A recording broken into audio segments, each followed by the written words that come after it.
Good morning बच्चों।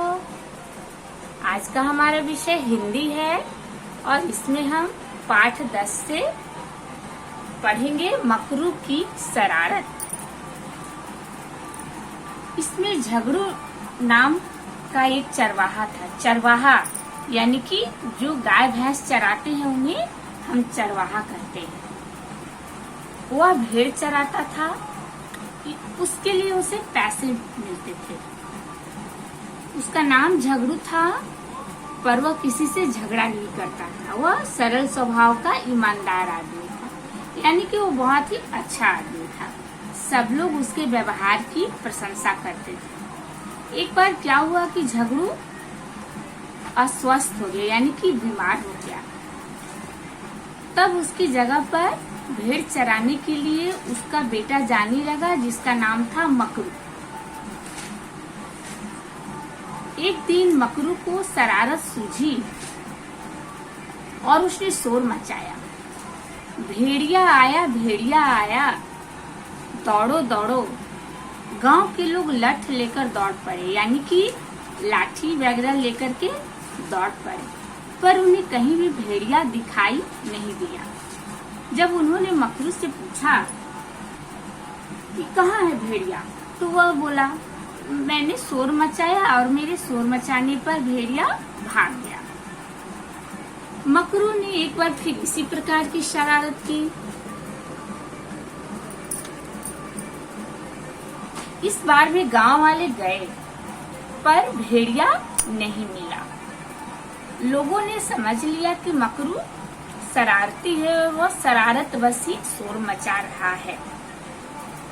कुछ ही दिनों बाद मकरू ने एक दिन फिर गांव वालों को पुकारा, दौड़ो गांव वालों, भेड़िया आया, भेड़िया आया। इस बार उसे बचाने कोई नहीं गया। सभी ने सोचा कि मकरू तो झूठ बोलता है, वो जरूर इस बार भी झूठ बोल रहा है। यह सोच के सब लोग अपने अपने काम में लगे रहे। पर बच्चों जानते हो, उस दिन भेड़िया सचमुच आ गया था।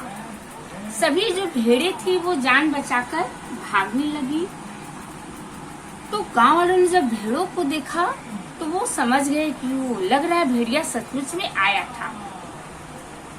वो लोग चरगाह की ओर दौड़ पड़े। सबको आता हुआ देखकर भेड़िया भाग गया। गांव वालों ने देखा मकरू को भेड़िया ने घायल कर दिया और वह छटपटा रहा था। असह्य पीड़ा से वह करा रहा था, यानी कि उसे बहुत ही दर्द हो रहा था। तब गांव के कुछ लोग और रामदीन जो थे, वो लोग सभी मकरू को अस्पताल ले गए। मकरू की ओर देखकर उन्होंने कहा, झूठ बोलने का यही फल है, ऐसी शरारत नहीं करनी चाहिए। तब मकरू ने कराहते हुए कहा, हाँ काका, मेरी शरारत और झूठ का ही यह फल मुझे मिला है। झूठ बोलने का फल बुरा होता है। अब मैं ना तो झूठ बोलूंगा और ना शरारत करूंगा। तो बच्चों, इस कहानी से हमें इस सबक मिलता है कि हमें कभी भी झूठ नहीं बोलना चाहिए। अगर आप झूठ बोलोगे और बार बार बोलोगे तो आपकी बातों पर कोई भी विश्वास नहीं करेगा। और झूठ का फल हमेशा बुरा होता है, इसलिए कभी भी झूठ नहीं बोलना चाहिए। बच्चों, इसके बाद अब यहाँ पर है अर्थ समझो, यानी कि शब्दार्थ है ये। तो इसे आपको याद करना है और ये प्रश्न 1 और 2 मैंने कॉपी में लिखा है, उसे आप अपनी कॉपी में लिखोगे। और ये प्रश्न 3 है, इसे आपको किताब में ही लिखना है। इसमें क्या है, नीचे दिए गए शब्द में छोटी मात्रा लगाकर सही शब्द लिखना है। जैसे कि चरवाहा, तो यहाँ पर क्या छूट गया है, आ की मात्रा छूट गई, तो यहाँ चरवाहा हो जाएगा। यहाँ है सचमुच, तो यहाँ क्या होगा, उ की मात्रा छूटी हुई, सचमुच। इसी तरह से आप ये जो मात्रा छूटा है उसे बनाओगे।